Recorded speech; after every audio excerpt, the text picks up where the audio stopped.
Reactive Training Systems. Hey everybody, welcome back to the RTS podcast. I'm Mike Tashir. I've got Adam, Matt, and Paulie here with me today. And we're going to be talking about Raw Nationals, kind of reviewing how the meet went and everything. Clearly, we've got a little different format going.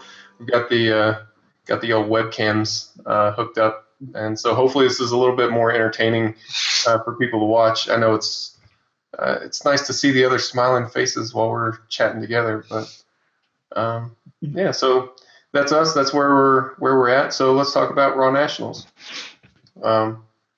Paulie, you and Matt both ran teams through the whole meet. I think you guys were coaching just about every session, and if you weren't coaching, you were officiating. So you guys, and Adam was just as busy basically taking photos every session. I was the only one that basically relaxed through most of the meet. That's really uncommon for a nationals meet, I think. You're usually coaching, Mike. Well, I wanted to coach a little bit more than I did, but I knew that it was going to be a really tough competition for me. So talking with Paulie, we decided that I would not do that. I would try to save it for the meet and put up the best performance that I could. And Paulie and Becca handled coaching our team and did an excellent job of it, by the way. Paulie, do you want to kind of share some thoughts as far as how the team did and everything? Team did well. We came in, so we entered a mixed team, and we came in third. I believe we came in third after De Novo came first, Team Roar came second, and RTS came in third. So overall, we did well.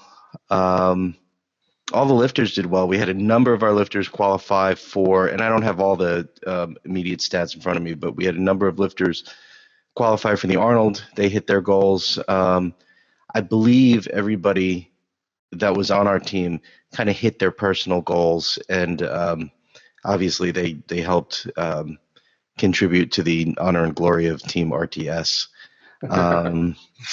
But it was. And speaking to the meet itself, for all of the anticipation, for all of the everybody thought that it was going to be kind of World War III Armageddon, the way that people were talking about how miserable it was going to be. None of that happened, and I think that's a testament to the organization and the meet director and everybody else that were there. There was actually a fairly high level of professionalism throughout the entire meet. Did you see the same thing, Matt?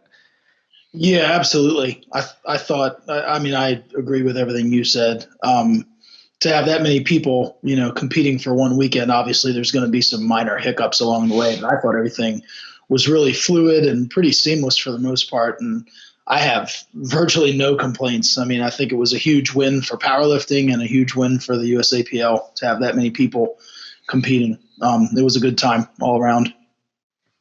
Yeah, one thing I did was the way that I approached it was, because it was so many lifters. I just broke it down to a lot of little meets. Yep. And so that's all it was. It was just a lot of little meets that were put together, a lot of medium-sized meets put together. The one thing I would say is I don't know if I'd want to coach on 4 platforms at once again. But I think that would change things, or our strategy would change a little bit, especially kind of running from platform, A, B, C, and D, or 1, 2, 3, 4, whatever it is. All right, I'm done talking. I think the spotters and loaders deserve a huge shout out, because I never saw in all the freaking platforms, I never saw a single incident really, other than what might have been caused by a lifter not staying with the bar, especially on squatting. And it seemed like everybody knew what they were doing. I saw hardly any misloads. It was really impressive. So, yeah, I mean, kind of in the lead up to the meet, everybody's like going, "Oh no, 1,100 people! This is gonna be nuts!" And I mean. And I wrote something about that on Facebook too, about how I'm excited and looking forward to this. And there were some people that had some legitimate concerns in the lead up to the meet, but the tone from everyone that I talked to there was kind of like pleasant surprise, like, hey, what do you know? Everything's pretty great, no real problems. But Paulie, I know, kind of echoing your sentiments about covering 4 platforms at once. There were some times where Adam had a lot going on too. Adam was taking photos and sometimes had one lifter on each platform, kind of all going at the same time. And I know logistically from people who are actually watching the meet, it was hard to watch 4 platforms at once. Even though the live streaming team did an awesome job, it's still hard to watch 4 things at once, no matter what. And that's what we had going on. We didn't have a highlight platform, or we didn't have we kind of did platform. Usually it was platform 3, flight. Was it flight C? C or P, depending on how many lifters. Exactly, but still, it was hard for people to watch all 4 at once. So that's something to think about too, just from, I guess, a presentation point of view. It's 4 platforms are what we needed to get people through, but it might not be optimal for, say, entertainment value. Sure. Yeah, the setup they had at the Summer Showdown, I think, was where it was only 1 platform, but they definitely had just kind of a long string of elite lifters going. Was a real plus for that, how that was presented, I think. And they had meant to live stream it, but they weren't able to get live streaming in that venue. So yeah, so I mean, to kind of go with some other stuff that I read, like, it's interesting that, like, yeah, we can do this. Like, we can do a meet of that size. I think it turned out to be 990 lifters all total. We can do a meet of that size and put it on, and it can be a quality production, a quality show. But yeah, I don't know. I think there are some things that we could do, like Paulie was saying, as far as improving entertainment value. But to do that, the meet would have to get a little bit smaller. Which, I mean, it's interesting. Like, when you start to get to this level where there's going to be trade-offs, I think that's part of what makes the process interesting. And those are good problems also, to try and figure out how do we manage all of this. And people, I don't think people are looking at, say, our organization will tip 10,000 members this year. Well, what happens when our organization hits 15,000 or it hits 20,000, and we're trying to scale back? So we just, we have to kind of, I guess we have to grow with everything. So we'll see what happens next year. Like you said, good problems to have, right? Exactly. Matt, how'd your lifters do? Our lifters did really well. Between Susie and I, we were responsible for about 17 different people, and they all lifted exceptionally well. I think every single person that we handled either placed or hit a PR. So, and most of them hit 2 or 3 PRs, which was really, really a lot of fun. Everybody went at least 7 for 9. We averaged about 7.8 attempts out of 9, which is a really high percentage. So I was really always pleased with that, because, that comes down to execution, obviously, by the lifter, and then, of course, attempt selection, putting the right weight on the bar. So that was really good. We had a lot of people qualify for the Arnold, and, had a couple lifters, obviously, in some highly contested weight classes, both women and men. So as a coach, at least that's always fun, to at least have a lifter that's relevant in terms of placing and so forth. So it was a fun time and a fun weekend to be a coach. Like Paulie said, the only stressful time was occasionally having lifters going at the same time on different platforms, and, trying to run around to make sure that you could, get your eyes on the lifting itself. But other than that, I mean, it was a blast. So. Yeah, I know that you coached. I know that you coached me at the meet. Yeah. It seems like something good to know. Right. Yeah, but as always, it was a good experience on my end, and I know that you, especially that last squat, my third attempt squat, you picked that number right on the nose. Yeah. Yeah, I watched that. It was that was what you had. Yeah. What Matt Yeah. what you had. Right. But even then, your bench too, I'd say, was right there. I mean, even if it was like a half a pound off, you couldn't have gotten any closer. No. You know? Yeah. Yep. Well, yeah, it wasn't exactly on the whole, it wasn't exactly the day that I was looking for. I mean, I think that we executed the meet as well as we could have. Yep. But in terms of my prep, I didn't really say anything about it in the lead up to the competition. But about 2 weeks prior, I sprained my back, and I didn't even think I was going to get to compete at all. And Matt and Polly can both attest to that. I called them, and I was like, I think I'm out, and their advice was kind of okay, that's fine, but let's not make any decisions yet. Just keep doing the best thing that you can do and keep moving forward, and we'll see what happens, which is ironically enough the same thing that I would tell any of my lifters in the same situation. Let's just develop the situation. You never know what happens.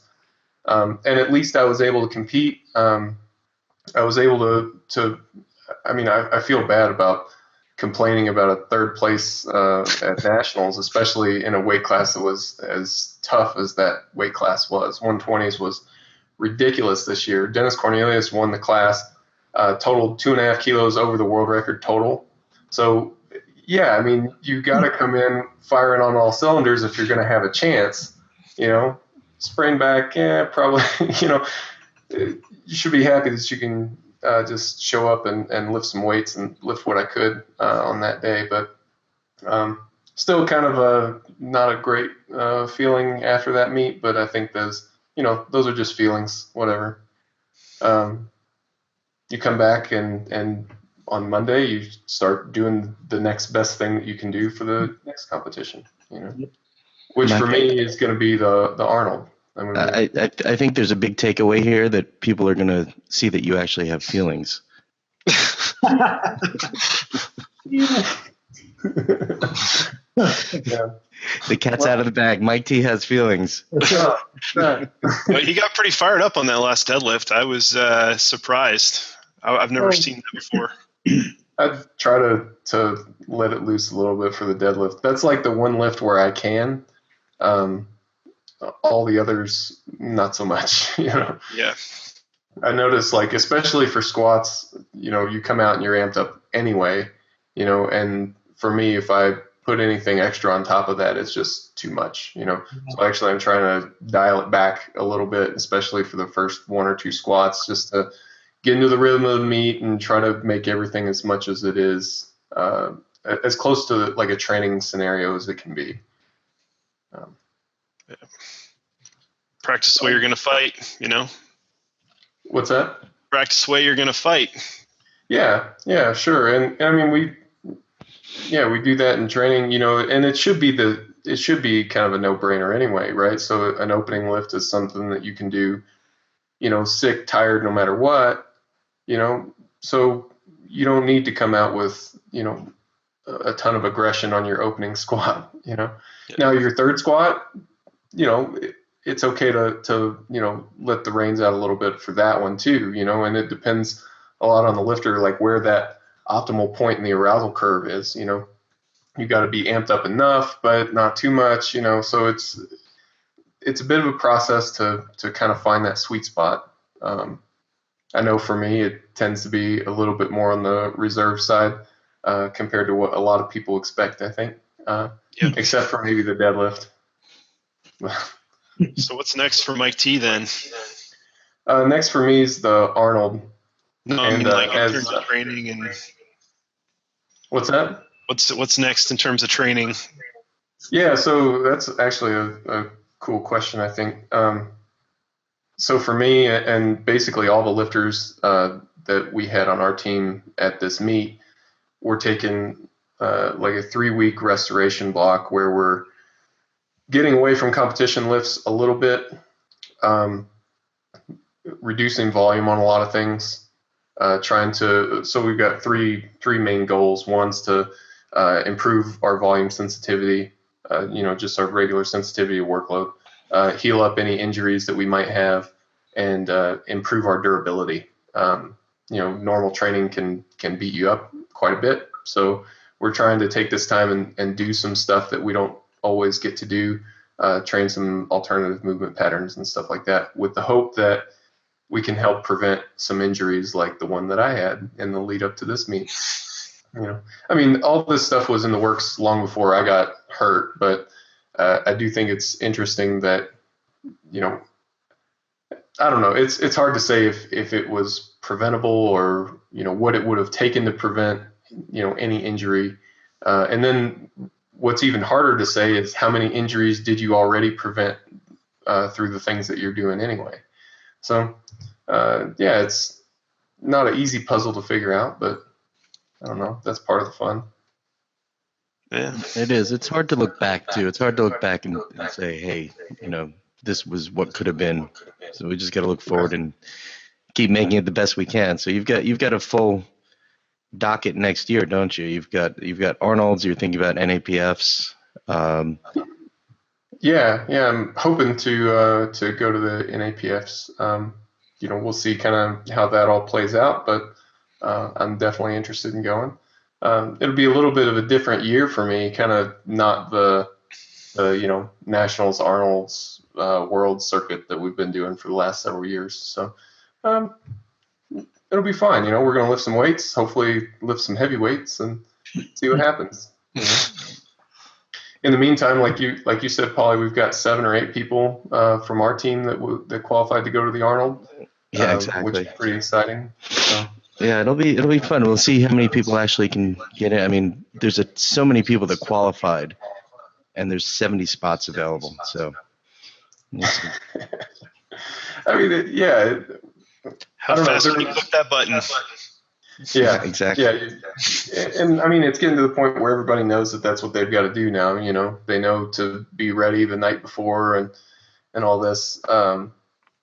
They do. It's improving. Like the system as a whole is improving. Like with the invitational stuff that they're doing, and then making like extra time allowances for weight class winners and stuff like that. That's nice. But for everybody else, that's what we're advising them, our people, to do is be ready whenever the entries go live and sign up immediately. Hopefully, you're one of the first 70, right? Yeah, exactly. Or I wonder, so that pool will be smaller, though, if people are allowed to pre-register. Does that make sense, Matt? I think so. That's kind of how I understand it. And it goes live this week, right? Friday, I think. Friday, yeah. Everybody's Friday nights are going to be pretty boring. So at 11, I believe it's 11:30 p.m. Friday night. It goes live. So you gotta take the kids out, take them trick-or-treating, get home really fast, and put them to bed so that you can sit at your computer waiting for the right moment. Eating all their candy. Right. That's what I'm thinking about anyway. Whatever. I would just write a bot to do it for me. Are you kidding? I'd be ahead of all you fools. And you have that technology. I do. See, Priscilla will send out an email after, on Saturday morning, like, well, the entry's full. It filled up in 20 minutes. The first 30 entries are Adam Palmer. If I even qualified, I wish. Right. Do it anyway, Adam. Let's hack the system. No, I'm actually planning on being there as a photographer as soon as Priscilla responds to my proposal. So that's coming. Yeah, it'll be fun. I'll be there as a coach, and I believe Becca will be too. Yeah. So there we go. Right. So, Matt, I'm sure that you'll be there coaching people as well. So. Yes, sir. We're all going to go to the Arnold and hang out in a couple months. Yeah. Fun. Well, should be good times. I don't really have a whole lot else to say about Nationals. It was fun. It was good to hang out with everybody. It was interesting too, just from an overall experience. There was a lot more. I guess a lot more companies had booth space this year than what we've experienced in the past, which, I thought was kind of neat. Like I believe it or not, I've never actually seen bench blocks in person. So, I went over and played with bench blocks for a little while and stuff like that. But yeah, I don't know. I thought it was fun. It was, like I said, everyone was pleasantly surprised that there wasn't a disaster. So, things go well, and there's actually maybe a little bit less to talk about. No, the vendor booths were cool. Bodybuilding.com had a huge table in the center of the entire room, and they were just giving away stuff. Like, they weren't even charging people for it. They were giving away shirts. They were giving away their shaker cups. It was pretty support they're giving to the USAPL. I had an idea, and I didn't really pitch this to you guys ahead of time. So, yeah, we might just edit the whole thing out, right? But here's an idea. What do you think was the most impressive performance that you saw, or which performance were you most impressed with at the meet? And I mean, I'll go first, and it's probably pretty obvious. I think Dennis Cornelius's total was probably that was the most impressive performance that I saw while I was there. It was the one that I was most impressed with. 2.5 kilos over the world record total. I knew he was strong, and I knew it was going to take a lot to win that meet. And I guess that's about what I was predicting. I was telling people it's going to take close to a 2,100 total to win that. But yeah, we talked about that. You said that. Yeah. But yeah, I think that's what I was most impressed with. Adam, I know that you've got an impressive performance in your hip pocket somewhere. Me? Oh, I've got two. So I'm going to cheat a little and say two. First off, my hat's off to Bryce Lewis. This guy, I think he had an amazing meet. I know he went 9 for 9. He crushed his attempts, and his final deadlift was like the most epic thing I've seen in a long time. For a guy that was a 93 last year and came up as a 105, like, he got third. He blew it out of the park. Okay, so there's Bryce, and then my second favorite lift of the weekend was Mike Hedleski's third deadlift. he just crushed it. Entertainment value, yes, yeah, absolutely, exactly. For entertainment value, absolutely, and nice enough guy too. Freaking awesome. He had a great meet, I think. Yeah, I think that was the heaviest deadlift of the meet, if I remember right. It was 805, and if you haven't seen a video of it yet, you really ought to treat yourself to that. But I won't spoil it for you, but yeah, look up Mike Hedleski's third deadlift. It was fun. But yeah, that was good. That was a really that was an impressive lift for sure. And speaking of Bryce, Matt, you coached Bryce at the meet, is that right? I did. Yeah, I handled Bryce, and just to piggyback on Adam's comments, he went 9 for 9. He hit competition PRs in every discipline. Which is kind of obvious with he moved up a weight class, but I know there's a lot of people out there that thought that he left some weight on the platform, and to be fair, he definitely did. I even think he went in the gym a couple of days after and actually tested his squat and hit 650. An emotional 650. Yeah, yes, exactly. I saw that. And watching that video, I thought he had another 10 kilos left on the 650, so I even emailed him or sent him a message and said, "Hey, man, congratulations. He came in third place, kind of knocked it out of the park and left a lot on the platform. And it's exciting to think of what he could do with a full year of training under his belt at 105, kind of operating in that caloric surplus, because he didn't even weigh a full 105. So for him to have a whole year of training, he can really make some serious noise next year. So yeah, his performance was awesome. I agree with what you said about Dennis. That was just exceptional lifting, 9 for 9. He left a little bit on the platform, kind of played it safe to stay ahead of the pack there. And then, of course, Ray Williams, Susie and I tag teamed with Ray and handled him, and he was able to hit an unofficial world record total, at 1,005 kilos, which was an American record total. He didn't have the squat that he wanted that day, but he was able to pull a 50-pound PR in the deadlift and finish on a high note. So that was kind of fun. There were a couple of other performances. Interestingly, Jesse Norris only went 5 for 9. and his total was 2.5 kilos higher than the existing world record on a 5 for 9 day. So he's got plenty left in the tank, presumably. And, Susie squatted an American record, which was an unofficial world record. That was exciting, obviously, to be able to watch that.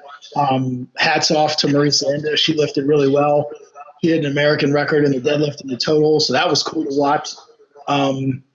John Hack. I mean, there was just a lot of performances. Even Keith McConey with 3 missed attempts, he still is within maybe 3 or 4 kilos of the world record. So, if he can put together a day with, making a couple more attempts, that's really the sky's the limit with what he can do as well. So it was exciting. It's going to be fun watching what the team does in Texas this year at Worlds. I mean, there's just so much talent on the team. Exactly. Yeah. Speaking of the team, Paulie, do you want to chat about what you thought were the most impressive performances? Well, I would agree with everything that's been mentioned, and the one thing I would add is, and just because I was standing there on the platform and I witnessed it, I think probably Rob Schmidt had the longest squat. I think it was timed at a 9-second squat. I don't know if it was, and that just kind of, to me, that summed up some of the heart that went into the whole meet. To work that hard for so long on a squat and not give up. I think is just a testament to USA powerlifting and just powerlifters in general. So yeah, I mean there was a ton of great performances, and I can't wait. Actually, I'm honored to be on the team, on the national coaching team for Raw Worlds, and I can't wait to be there and just be a coach and watch all the performances. It's going to be a lot of fun this year. Yeah, it's definitely going to be impressive. Well, I think that's about all the time that we've got anyway. So there we go. Raw Nationals over and done with. So now we all head back to the gym and sling some weights for a few more months, and then we'll do it again at the Arnold, right? Get back to repatterning our movements. Yeah, get healthy first, right? And then right. Everybody get healthy. Got it. Okay. Well, all right. That pretty much does it for us. Thanks everybody for watching. We'll see you guys next time.